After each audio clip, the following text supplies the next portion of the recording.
जोशीमठ में लॉकडाउन में दी गई राहत का लोगों ने जमकर दुरुपयोग किया। अचानक बाजारों में भीड़ बढ़ गई और कोरोना संक्रमण के खतरे को दरकिनार कर लोग सारे एहतियात भूल बैठे। सामाजिक दूरी की धज्जियां उड़ गई, लोगों ने सारे नियम ताक पर रख दिए। पुलिस प्रशासन ने सोशल डिस्टेंसिंग के तहत ही कार्य करने के लिए अनुमति दी थी, लेकिन लोगों ने बाजारों में निकलकर भीड़ खड़ी कर दी। पुलिस प्रशासन लगातार इनसे सामाजिक दूरी बनाए रखने की अपील करता रहा, लेकिन लोग इकट्ठे जमा रहे। हमें ये समझना होगा कि देश में फैली कोविड-19 महामारी तभी खत्म होगी जब लोग जागरूक होंगे। वे इस खतरे को मजाक न समझेंगे। लॉकडाउन से परेशानी हुई है, लेकिन जब जीवन के अस्तित्व पर संकट हो तो ये कुछ भी नहीं। किसी भी तरह की पाबंदियां जो सरकार ने लगाई हैं वो नागरिकों के जीवन रक्षा के लिए हैं। बचेंगे तभी आगे कुछ कर पाएंगे। स्वयं में जागरूकता की जरूरत है। ये मूर्ख की तरह व्यवहार करने का समय नहीं है। सामाजिक दूरी के महत्व को समझें। देश, समाज और परिवार को कोरोना संक्रमण के खतरे से बचाएं।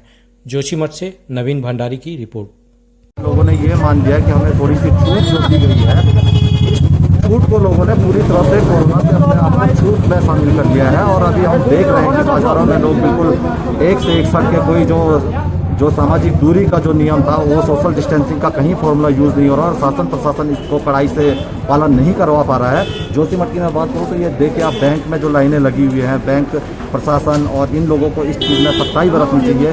बाजारों में लोग हाथ पे हाथ डाल के घूमते हुए नजर आ रहे हैं, तो मैं चाहूँगा कि प्रशासन इस पर सख्ती से कदम ले और इस सोशल डिस्टेंसिंग और मास्क वगैरह के जो नियम बताए गए हैं उन नियमों को फॉलो करवा पाए, तभी जाके हम लोग कोरोना से बच सकते हैं। सरकार द्वारा ये हुआ है कि जो रेड जोन के जो जहाँ पर रह रहे हैं लोग, उनको पहाड़ की तरफ धकेला जा रहा है और अनावश्यक रूप से उन पर संक्रमण की पुष्टि तो अभी किसी पर हुई नहीं है और हो सकती है, और सरकार को उनको क्वारंटाइन में रखना चाहिए। उसके बाद ही यहाँ पर आना चाहिए।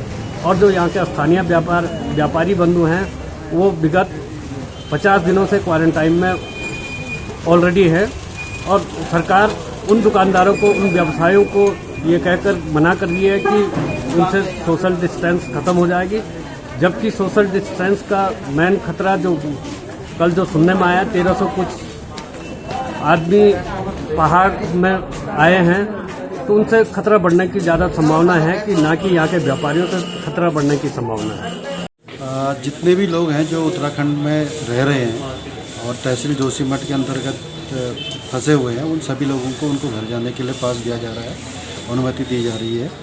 और जो दुकानें हैं, जो आवश्यक सेवाएं हैं, उनके लिए पहले से ही खुले थे, और अन्य जो व्यावसायिक सेवाएं हैं वो भी ऑड और इवन डेटों के आधार पर खोली जा रही हैं। जैसे आपकी कपड़े की दुकान है, दर्जी दुकान है, इलेक्ट्रॉनिक दुकानें हैं, ये जो है सम डेट जैसे आज 4 तारीख है, 4, 6, 8 इन डेटों में खुलेंगे। और जो अन्य दुकानें हैं वो जो है 1, 3, 5 ऐसे ही ऑड नंबर के जो डेट है उन दिनों में खोले जाएंगे। और रेस्टोरेंट अभी भी बंद हैं और होटल्स बंद हैं, और नाई बार्बर की जो दुकानें हैं ये सारे अभी भी बंद हैं। सर, सोशल डिस्टेंस को किस तरह से देखते हैं कि आप यहाँ से जो मजदूर जाएंगे? सोशल डिस्टेंसिंग बने रहे, ये बहुत ज़रूरी है। और चूँकि अब कुछ ढील दी जा रही है तो इसमें और ज़्यादा लोगों को सेंसिटिव होने की ज़रूरत है और सोशल डिस्टेंसिंग बनानी आवश्यक है, और साथ में मास्क वगैरह लगाना अनिवार्य है।